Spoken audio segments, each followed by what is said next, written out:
Alright, Assalamu alaikum. I hope you guys are absolutely fine. ठीक है. So, inshallah ताला we will be starting thermal physics today. सही. Start करने से पहले कुछ चीज़ आपको बताओ. पहली चीज़ ये कि मैटर क्या होता है. ठीक है. देखो everything around me is matter.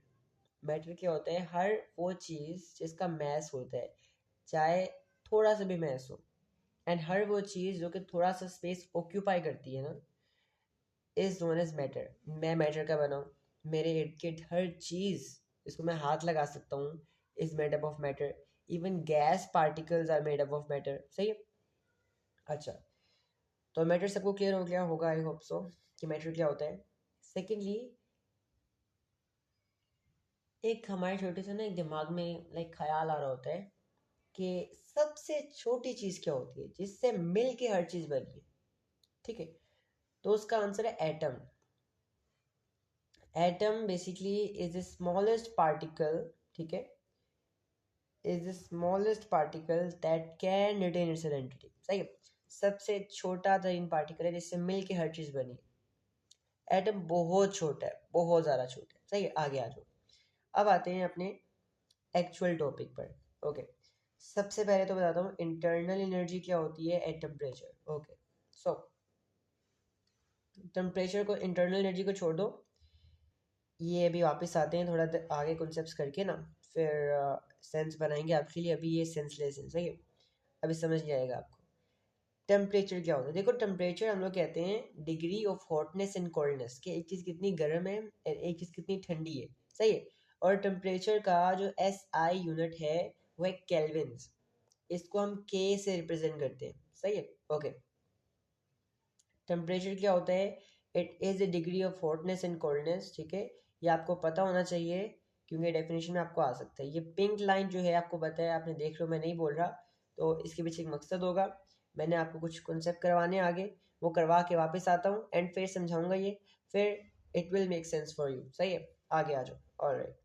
अब मैटर मैंने आपको बताया हर वो चीज़ है which has a mass and occupies a space. अब मैटर तीन स्टेट्स में एग्जिस्ट करता है. एक गैस है, एक लिक्विड है, एंड एक आपके पास सॉलिड है. सही है. मैटर तीन स्टेट्स में एग्जिस्ट करता है, सॉलिड, लिक्विड एंड गैस. अच्छा, अब in solid, liquid and gases की प्रॉपर्टीज देखते हैं हम लोग. आ जाओ. अब बेसिकली जो सॉलिड होता है ना वो कुछ इस तरह का दिखता है. ठीक है. सॉलिड के अंदर जो एटम्स होते हैं, सॉलिड के अंदर जो एटम्स होते हैं बिल्कुल साथ चिपके हुए होते हैं. ठीक है. बिल्कुल साथ चिपके हुए होते हैं. इनके दरमियान जो स्पेसिंग होती है, there is close to no space between them. आप कह लो इनके दरमियान जो है इधर स्पेसिंग होती नहीं है, थोड़ी नज़र आ रही है लेकिन नहीं होती, बहुत कम होती है, नेग्लिजिबल होती है. ये बिल्कुल साथ चिपके हुए होते हैं. सही है. ओके. अभी हम बात करें स्पेसिंग बिटवीन पार्टिकल्स. ठीक है. कि सॉलिड के एटम्स में, लिक्विड के एटम्स में, गैस के एटम्स में, ठीक है, इनके एटम्स के दरमियान कितनी स्पेसिंग है. सही. तो बताया जो सॉलिड होता है बेसिकली, सॉलिड के पार्टिकल्स एटम्स के दरमियान स्पेसिंग बहुत कम होती है. कह लो क्लोज टू नो स्पेसिंग, साथ जुड़े हुए होते हैं.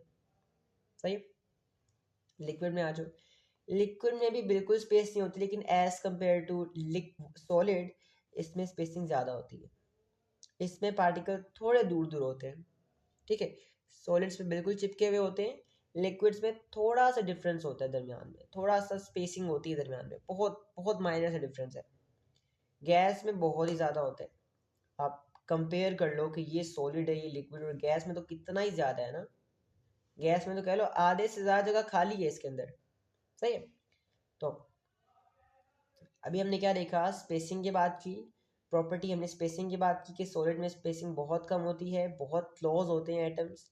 लिक्विड में क्लोज होते हैं बट थोड़ी सी जो है ना स्पेसिंग ज़्यादा होती है as compared to solids. And gases में बहुत ही ज़्यादा होती है. अब एक और चीज़ नोटिस की कि आपके पास जो सॉलिड्स हैं दे आर रेगुलरली अरेंज्ड. एक रेगुलर पैटर्न बना हुआ है.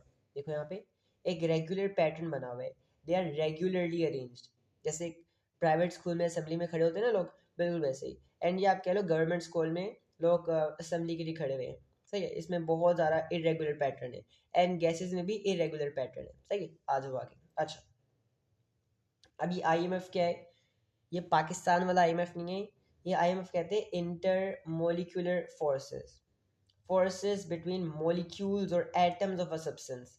अब बेसिकली ना ये दो एटम्स है ना, ठीक है, इन दो एटम्स को जो साथ चिपका के रखा हुआ है ना, जो फोर्सेस है इनके दरमियान, जो इनके बॉन्ड्स के दरमियान फोर्स है जिसने इन दोनों को आपस में चिपका के रखा हुआ है, उस सब लोग कहते हैं इंटर मोलिकुलर फोर्सेस, उस सब लोग कहते हैं इंटर मोलिकुलर फोर्सेस। ठीक है, अच्छा, अब बात करते हैं कि भाई प्रॉपर्टी आपकी इंटरमोलिकुलर फोर्सेस है, ठीक है, और अब देखते हैं कि सॉलिड्स में किस तरह है, लिक्विड्स में किस तरह है, इन गैसेस में किस तरह है। अच्छा, अब बेसिकली जो सॉलिड्स होते हैं ना, इनके एटम्स के दरमियान जो फोर्सेस होती हैं, फोर्सेस ऑफ अट्रैक्शन या इंटरमोलिकुलर फोर्सेस बहुत स्ट्रॉन्ग होती हैं, जिसकी वजह से ये बिल्कुल साथ चिपके हुए होते हैं, एक दूसरे को कभी दूर जाने ही नहीं देते। ठीक है, forces between particles are really really really strong. आप कह लो ये पक्के भाई हैं, सगे भाई हैं, जो कह रहे हैं हम एक दूसरे को कभी भी दूर जाने नहीं देंगे। आगे आ जाओ लिक्विड्स में। लिक्विड्स में क्या होता है कि आपके पास जो पार्टिकल्स होते हैं ना, इनके दरमियान जो बॉन्डिंग्स होती हैं थोड़ी कमज़ोर होती हैं, they are weaker as compared to solids. सही है, इसमें IMF जो है इंटर मोलिकुलर फोर्सेस वीक होती हैं, इस वजह से ये थोड़े दूर दूर होते हैं। सही। अच्छा, इसके अलावा भाई ये समझ लो इनका रिश्ता बहुत ख़राब है, ये आप कह लो कि कज़न का रिश्ता है जो बहुत ख़राब है, एंड आप एक दूसरे को भगा रहे हो एक दूसरे से दूर। एंड गैसेस में जो है इंटर मोलिकुलर फोर्सेस वो बहुत ही आप कह लो होती ही नहीं है, इन्होंने अपने बॉन्ड्स तोड़े हुए होते हैं। ये तो कहते हैं हमारे करीब भी मत आओ ना, इनका रिश्ता बहुत ही गंदा होता है। सही है, ये बहुत ही दूर होते हैं। अच्छा, अब इसको प्रूफ कैसे करें? देखो आपके पास जो है ना, आप एक सॉलिड को पकड़ोगे, सॉलिड अपनी जगह पर ही रहेगा, उसके एटम्स अपनी जगह पर रहेंगे, हिलेंगे तक नहीं। आप लिक्विड को पकड़ोगे, लिक्विड के पार्टिकल्स अपने साथियों को छोड़ के बह जाएंगे, मूव कर जाएंगे। गैस के भी अपने तो वो तो बहुत ही कोसों मील दूर होते हैं ना, समझ लो बहुत ही दूर होते हैं। सही है, ओके। अच्छा जी, लेकिन एक और बात है, आपके पास जो सॉलिड्स होते हैं दे हैव फिक्स्ड वॉल्यूम। ठीक है, वॉल्यूम फिक्स्ड होता है, लिक्विड का वॉल्यूम भी फिक्स्ड होता है, लेकिन गैसेस का फिक्स्ड नहीं होता। सही है, आ जाओ आगे। मूवमेंट। अब बेसिकली आपके पास होता है कि मेरी बात को ज़रा ध्यान से सुनना, अब्सॉर्ब करना थोड़ा मुश्किल होगा। ठीक है, सॉलिड, लिक्विड एंड गैसेस के अंदर आपके एटम्स जो हैं वो मूव कर रहे होते हैं। अभी प्रूफ करता हूँ, ये मूव कर रहे होते हैं। ठीक है, लिक्विड्स एंड गैसेस के अंदर ये मूव कर रहे होते हैं, एंड सॉलिड्स के अंदर ये वाइब्रेट कर रहे होते हैं। सही है, देखो होता क्या है, आपके पास ये जो एटम्स होते हैं ना, ये मूव कर रहे होते हैं। अब सॉलिड्स में क्योंकि आप देखो इतनी कंसाइज जगह है, ठीक है, लेट्स सपोज आप बाजार गए हो, में बहुत रश है, आप कोशिश कर रहे हो हर तरफ से निकलने की, बट इतना रश है कि आप एक कदम भी आगे नहीं जा पा रहे। बिल्कुल हाल यहाँ पे, atoms are moving but they can not move from one place to another. ये मूवमेंट तो कर रहे हैं बट एक जगह से दूसरी जगह पर नहीं जा पा रहे, बिकॉज जगह ही नहीं ना है। ये कैसे गुजरेंगे यहाँ से, जगह ही नहीं है। That's why they are just vibrating, ये वाइब्रेट कर रहे हैं। ये क्या कर रहे हैं, ये वाइब्रेट कर रहे हैं। एटम्स जो है ना, सॉलिड के अंदर एटम्स आर वाइब्रेटिंग। सही है, लिक्विड्स के अंदर क्या होता है, अब जैसे आपने यहाँ से यहाँ पे जाना है, आप इसे क्रॉस करोगे, जगह है, यहाँ से भी इसको धक्का मारोगे आगे जाएगा, एंड यहाँ पे आ जाओगे। ठीक है, अब लिक्विड्स पे क्योंकि स्पेसिंग ज़्यादा होती है तो एटम्स कैन मूव। अब इसका मैं आपको प्रूफ करता हूँ। आप पानी के अंदर इंक डालते हो, अगर वाटर पार्टिकल्स मूव ना करते होते ना तो इंक कभी मिक्स होती ही ना, इंक जहाँ डाली थी वहीं की वहीं रहती। लेकिन इंक आप देखो थोड़ी देर बाद पूरे पानी में इक्वली डिस्ट्रीब्यूट हो जाएगी ना, इससे पता ही चलता है कि पानी के पार्टिकल्स मूव करते हैं। अब गैसेस के बहुत रैपिडली मूव करते हैं, बहुत रैपिडली मूव करते हैं, गैसेस के पार्टिकल्स मूव रैपिडली। सही है, अच्छा, अब ये कैसे प्रूव करूं मैं? आप एक कमरे के कोने कोने में आप परफ्यूम छिड़कते हो, एंड आफ्टर अ मोमेंट आप देखते हो कि भाई पूरे कमरे में फ्रेगनेंस आ रही होती है। ठीक है, पूरे कमरे में खुशबू आ रही होती है उसकी। इससे ये साबित होता है कि आपने एक कमरे में परफ्यूम किया, लेकिन वो गैसियस पार्टिकल जो थे वो बेसिकली ट्रेवल करके पूरे कमरे तक इक्वली डिस्ट्रीब्यूट हो गए। सही है, हमें पता चलता है कि भाई लिक्विड में पार्टिकल्स मूव करते हैं एंड गैस में भी पार्टिकल्स मूव करते हैं।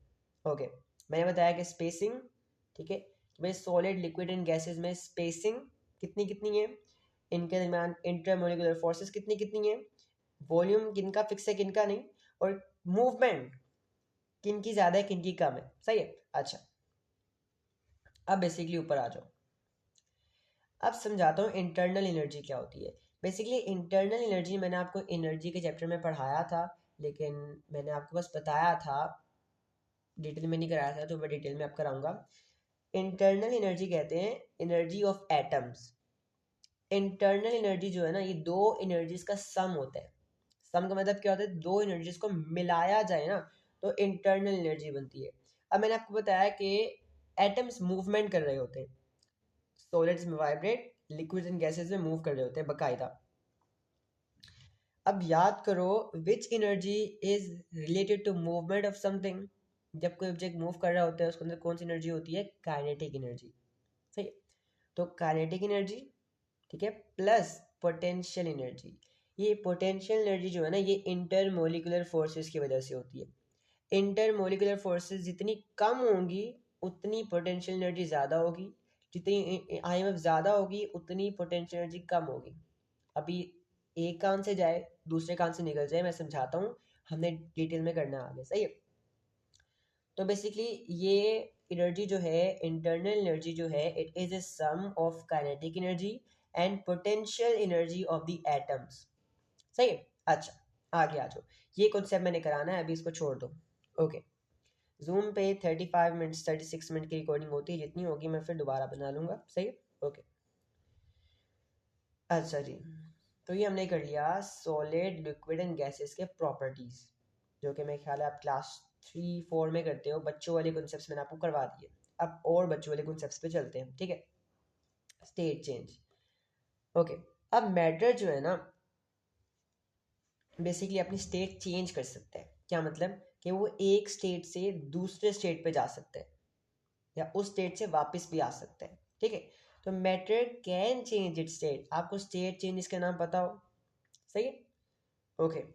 अच्छा, अगर आपके पास बर्फ होती है, बर्फ सॉलिड होती है ना, बर्फ is in solid form.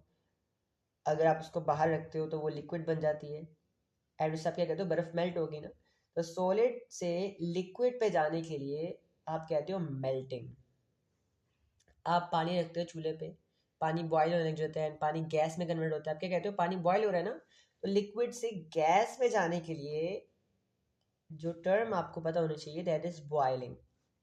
And जब लिक्विड से आप गैस से लिक्विड पे आते हो, ये आपकी नई टर्म होगी, कंडेंसेशन कहते हैं इसे।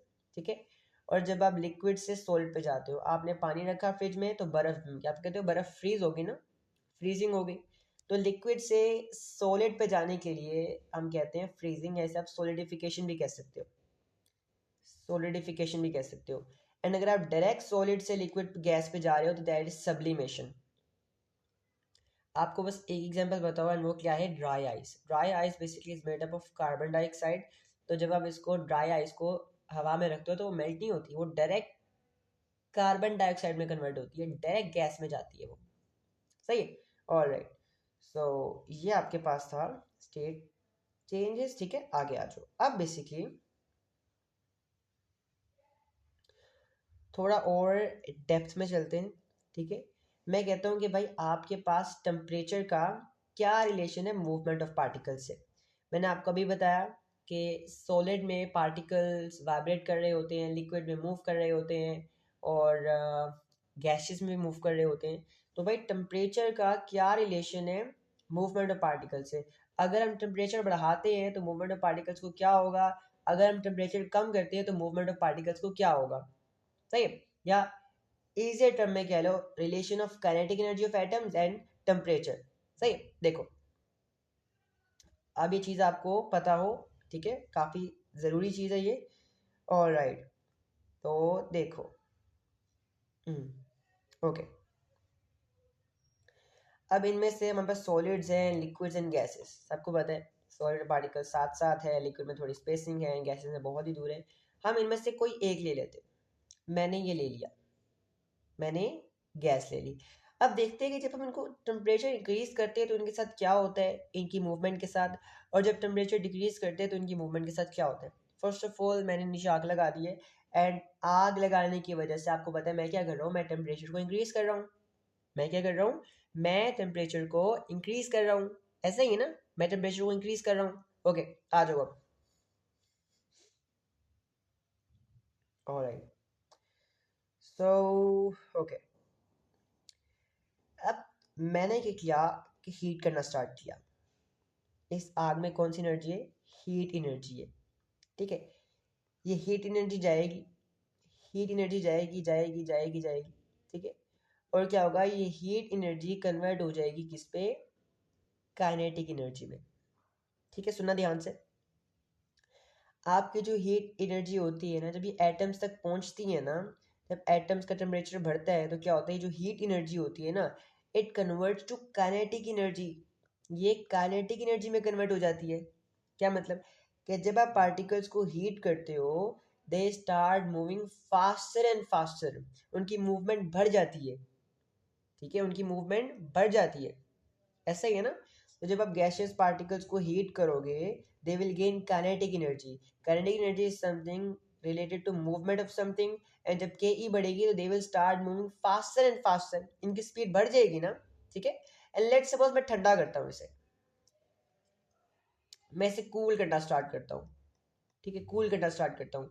अब जो इन एटम्स के अंदर काइनेटिक एनर्जी होगी ना, वो क्या होगा, वो सराउंडिंग्स में लॉस्ट हो जाएगी। जो एनर्जी स्टोर होगी, मतलब जो एनर्जी होगी इनके पास, वो सराउंडिंग्स में स्टोर हो जाएगी, तो इनकी मूवमेंट कम हो जाएगी, आहिस्ता हो जाएंगे। तो इससे हमें क्या पता चला, इससे हमें पता चला, अब इस कॉन्सेप्ट को ना अभी हम आगे इससे अगले वाले पार्ट में और डिटेल में पढ़ेंगे, ठीक है। इससे हमें पता ये चला कि भाई आपके पास जो काइनेटिक एनर्जी है ना, it is directly related to temperature, कि अगर आप टेम्परेचर इंक्रीज करते हो तो kinetic energy of atoms will also increase, atoms will move faster and faster. और अगर आप काइनेटिक एनर्जी डिक्रीज करते हो तो आपका टेम्परेचर, सॉरी, अगर आप टेम्परेचर डिक्रीज करते हो तो आपकी काइनेटिक एनर्जी भी डिक्रीज हो जाएगी, एटम्स विल स्लो डाउन, है ना, एटम्स विल स्लो डाउन, सही है। जैसे आप, पानी होता है, पानी के पार्टिकल्स मूव कर रहे होते हैं, आप उसे फ्रीजर में रखते हो, आप उसे ठंडक देते हो, तो वो सॉलिड में चेंज हो जाता है, एंड सॉलिड के पार्टिकल्स कैन नॉट मूव, है ना। आपने उनकी काइनेटिक एनर्जी कम कर दी। अब आगे आ जाओ, अब एक छोटा सा कॉन्सेप्ट है एब्सोल्यूट जीरो। एब्सोल्यूट जीरो क्या होता है, एब्सोल्यूट जीरो, क्योंकि मैंने आपको बताया कि टेम्परेचर का डायरेक्ट रिलेशन है काइनेटिक एनर्जी से। अब सवाल आता है कि किस टेम्परेचर पे एटम्स की काइनेटिक एनर्जी सबसे कम होगी। सवाल ये आता है कि किस टेम्परेचर पे एटम की काइनेटिक एनर्जी सबसे कम होगी, है ना, कितना नीचे टेम्परेचर हम लोग ले सकते हैं, क्योंकि डायरेक्ट रिलेशन है ना। अगर एक भाई को कुछ मिल रहा है, दूसरे भाई को मिलेगा, है ना, अगर एक से कुछ लिया जाए तो दूसरे से भी लिया जाएगा। तो वो टेम्परेचर है -73 डिग्री सेल्सियस, -73 डिग्री सेल्सियस वो टेम्परेचर है, जब आपके पास एटम्स की अंदर जो काइनेटिक एनर्जी होती है सबसे लीस्ट कम होती है। अच्छा, अगर आप इसकी जगह 1 केल्विन ले लो ना तो वो भी सही होगा, 0 केल्विन, सॉरी 0 केल्विन ले लो, वो भी सही होगा। ये केल्विन वाला कंसेप्ट मैं आपको करवाता हूँ, टेंशन नहीं लेनी, सही है। ओके, सो इसे कहते हैं एब्सोल्यूट जीरो। अच्छा, अब बेसिकली आ जाओ कि आपके पास जब स्टेट चेंज होता है ना, जब एक स्टेट चेंज होता है तो असल में होता क्या है, उसके ऊपर जानते हैं, ठीक है, आ जाओ। मैंने यहाँ पे लिक्विड ले लिया है, मैंने यहाँ पे सॉलिड से लिक्विड में जाऊंगा, सॉलिड से लिक्विड में जाऊंगा, ठीक है। आप देखो यहाँ पे, ओके, ऑलराइट, देखो ये आपके पास क्या है, this is a solid and this is a liquid, ठीक है। मैं सॉलिड से लिक्विड पे जा रहा हूँ, सही है। लेट्स सपोज मेरे पास बर्फ है एंड मैं बर्फ को मेल्ट कर रहा हूँ, ठीक है। अच्छा, अब एक बात मेरी याद रखना, ठीक है, आपके पास जो सब्सटेंसेस होते हैं ना, ठीक है, उनके अंदर जो मेल्टिंग और बॉइलिंग होती है, वो शार्प मेल्टिंग बॉइलिंग पॉइंट्स पे होती है, या जब वो फ्रीज होते हैं या जब वो बॉयल होते हैं तो वो शार्प मेल्टिंग या बॉइलिंग पॉइंट्स पे होते हैं। इनके शार्प मेल्टिंग बॉइलिंग पॉइंट्स होते हैं। जैसे आपके पास जो बर्फ़ है, ये 0 डिग्री सेल्सियस पे आने के बाद पानी में कन्वर्ट होना स्टार्ट हो जाती है। एंड पानी का बॉइलिंग पॉइंट क्या होता है, पानी 100 डिग्री सेल्सियस से ऊपर जाने के बाद, मतलब 100 डिग्री रीच करने के बाद ये गैस में बदलना स्टार्ट हो जाता है। ऐसा ही है ना। तो बेसिकली आपके पास जो स्टेट चेंज होती है, it happens at sharp melting and boiling point. सही है। अच्छा, अब लेट्स सपोज मैं लिक्विड से गैस पे जा रहा हूँ। मैंने क्या किया, मैंने हीट करना स्टार्ट किया। पहले मेरी बर्फ जो थी वो -20 डिग्री सेल्सियस पे थी। अब आहिस्ता आहिस्ता टेम्परेचर इसका बढ़ता गया 10 पे आया, 6 पे आया, -6 पे आया, -5 पे आया, -4 पे आया, -3 पे आया, -2 पे आया, -1 पे आया, 0 पे आ गया इवेंचुअली। सही। जब मैं हीट कर रहा हूँ तो क्या होगा, the particles will start vibrating faster and faster, faster faster faster faster faster faster vibrate करेंगे, बहुत तेज तेज तेज तेज वाइब्रेट करेंगे। ठीक है। एंड जब सुनना जरा, मैंने आपको क्या बताया था कि state change happens at sharp melting in boiling point. अब ये रीच कर गया 0 डिग्री सेल्सियस का टेम्परेचर। अब 0 डिग्री सेल्सियस का टेम्परेचर रीच करने का मतलब क्या है कि अब स्टेट चेंज शुरू हो जाएगा। एंड एक बात आपने मेरी याद रखनी है, ये बहुत ज़रूरी है, कान खोल के सुनना, कि स्टेट चेंज के दरमियान टेम्परेचर ना तो बढ़ता है ना तो घटता है, ना बढ़ता है ना कम होता है। ठीक है।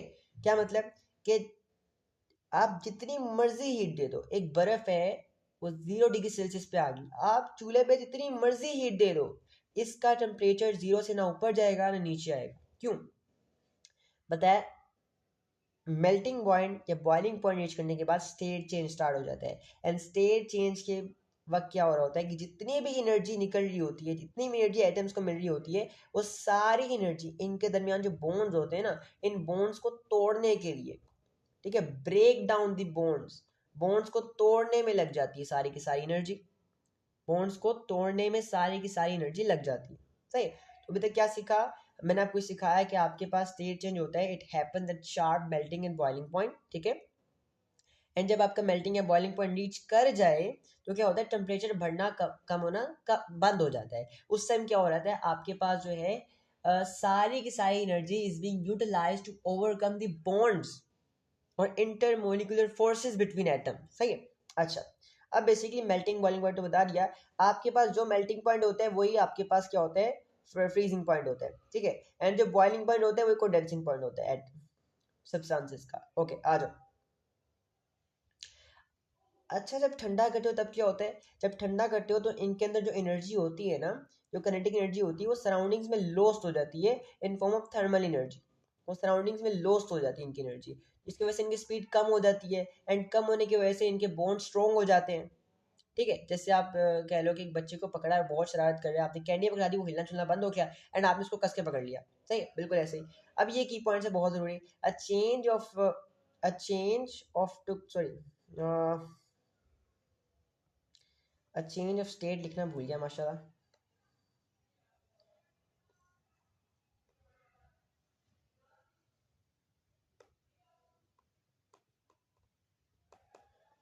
टेक्स प्लेस, ठीक है, at sharp melting in boiling point. सही है। Like water ice will convert to liquid as it reaches its melting point, which is 0 degrees Celsius. Note, during state change, the temperature of the object remains same as all the energy is being utilized to break down the bonds between them. सही है। अच्छा, माशाल्लाह हमने सारा कर लिया यहाँ तक। आगे आ जाओ। अब आपके पास आता है स्टेट चेंज के ग्राफ्स। ये बड़े पॉपुलर हैं, बहुत आते हैं, बच्चों को बहुत मुश्किल भी लगती है, करवाता हूँ। ओके। अब स्टेट चेंज के ग्राफ्स, अब कुछ लोग मुझे कहते हैं कि भाई इतने बड़े चैप्टर्स होते हैं, ये आप 20 मिनट में कैसे करा देते हो। देखो, मैं बता रहा हूँ, मैं यूट्यूब के लिए सेपरेट वीडियोस बनाता हूँ।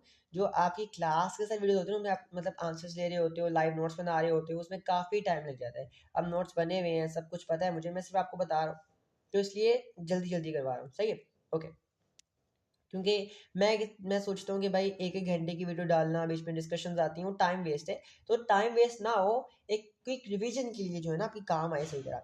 ऑलराइट, अब टेम्परेचर टाइम ग्राफ, ये बहुत ज़रूरी है। सही है। ओके। टेम्परेचर टाइम ग्राफ, अब आपको आसान लगेगा। टेम्परेचर हम डिग्री सेल्सियस में ले रहे हैं एंड टाइम हम सेकंड्स में ले रहे हैं। अच्छा, लेट्स सपोज करो शुरू में आपका सॉलिड था, शुरू में आपके पास सॉलिड था, आपने सॉलिड को गर्म करना, हीट टेम्परेचर इंक्रीज हुआ सॉलिड का, आपने सॉलिड को हीट करना स्टार्ट किया।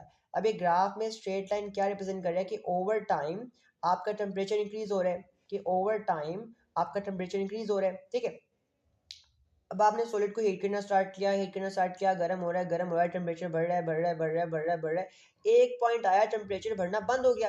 हालांकि आप हीट भी कर रहे हो, टाइम भी बढ़ रहा है, लेकिन टेम्परेचर बढ़ना बंद हो गया। अब वो कौन सा ऐसा पॉइंट है जब आप हीट भी कर रहे हो, टेम्परेचर बढ़ना बंद हो गया? अभी वो बताया था, जब आपका सब्सटेंस शार्प मेल्टिंग या बॉइलिंग पॉइंट रीच कर जाए। अब लेट्स सपोज ये आइस था एंड ये 0 डिग्री सेल्सियस पे पहुंच गया।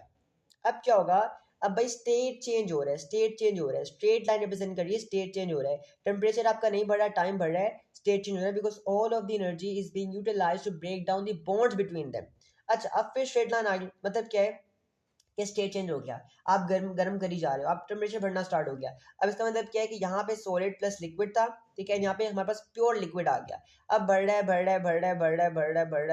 फिर स्ट्रेट लाइन आ गई। आपका मतलब सब्सटेंस जो है 100 डिग्री सेल्सियस तक पहुंच गया। अब 100 क्यों? लेट्स सपोज मैं कह रहा हूँ वाटर है, वाटर का बॉइलिंग पॉइंट 100 डिग्री सेल्सियस होता है। अब यहाँ पे क्या हो रहा है, आपका जो पानी है that is being converted to gas, हो रही है, फिर टेम्परेचर बढ़ना स्टार्ट हो गया, मतलब फिर गैस में कन्वर्ट हो गया। तो ये बहुत ज़रूरी है, आपको सिर्फ रट्टा लगवाया जाता है कि भाई straight line represent state change and slant line represents pure state. सही है, अच्छा मैंने आपको बता दिया। ओके, आगे आ जाओ। अब कूलिंग वाला ग्राफ देख लेते हैं। लेट्स सपोज शुरू में बस ग्राफ गैस है, लेट्स अज्यूम करो शुरू में हमारे पास गैस था, हमने गैस का टेम्परेचर डिक्रीज करना स्टार्ट किया, मतलब ठंडा करना स्टार्ट किया, ठंडा किया। एक वक्त आया जब स्लांट लाइन आ गई, हम उसे ठंडा करी जा रहे हैं बट टेम्परेचर ना बढ़ रहा है ना डिक्रीज हो रहा है, इसका मतलब क्या? स्टेट चेंज हो रहा है। अब गैस जो है वो सारा लिक्विड में कन्वर्ट हो रहा है, फिर से स्लांट लाइन आ गई, मतलब क्या है कि लिक्विड पूरा बन गया है, टेम्परेचर गिर रहा है, फिर सीधी लाइन आ गई, मतलब ये है कि शार्प मेल्टिंग या बॉइलिंग पॉइंट रीच के स्टेट चेंज हो रही है। अब लिक्विड से सॉलिड पे जा रहा है, सही है, एंड यहाँ पे सॉलिड आ गया आपके पास। ये आपके पास है स्टेट चेंज के graphs which you can expect to come in your exams, ठीक है। और अब यहाँ पे देखो, मैंने क्या कहा था, आपको बताया था ना कि temperature it is directly proportional to kinetic energy. आएगा, सब समझ आ गया हो, मैं जो करवाया था नीचे, आगे आ जाओ।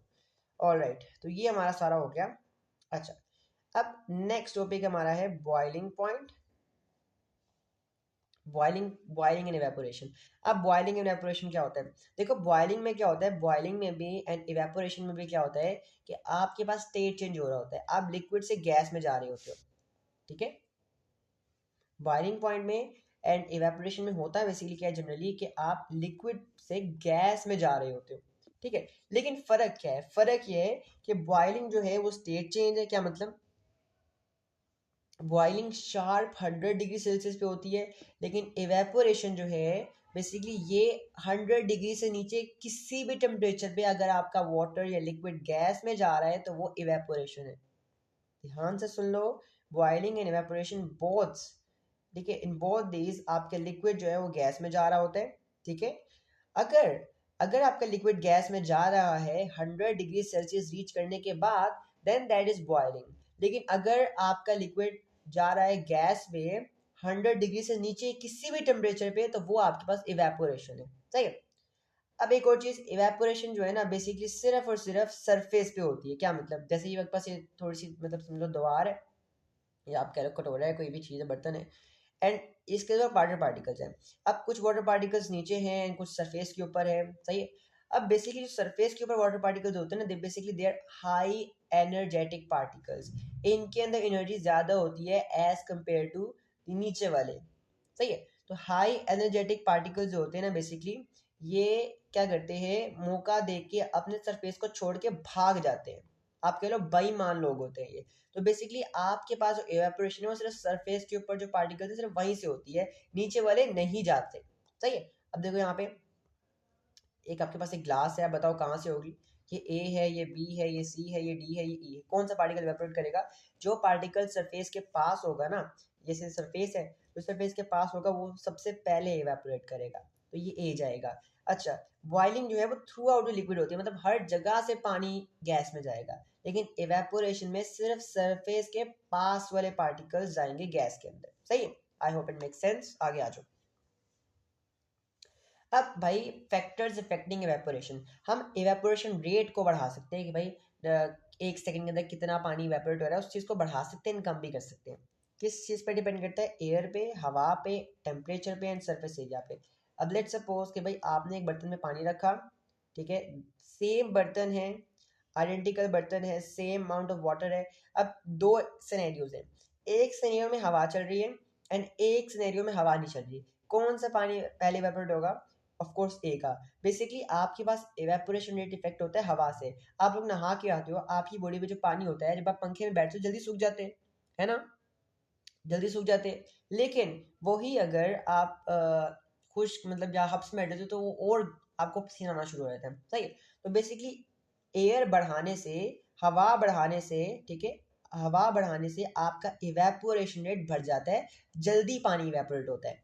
अब गर्म हवा, अब लेट्स सपोज आप आए, क्या नाम है, बाल धोकर आए। अब आपने क्या किया, एक आपने हेयर ड्रायर को ऑन किया, एक एग्जांपल में ठंडे हवा से सुखा रहे हो, एंड एक एग्जांपल में आपने अपना हेयर ड्रायर ऑन किया एंड आप गर्म हवा से सुखा रहे हो, तो गर्म हवा जल्दी सूखेगा क्योंकि टेम्परेचर भी इफेक्ट करता है। ओके, ठीक है, हो गया। ऑलराइट, एक मिनट देना मुझे, मेरे ख्याल से मैं रिकनेक्टिंग पे आ गया हूँ, ठीक है, मसला आया नेट का ज़रा, तो रियली सॉरी फॉर दैट।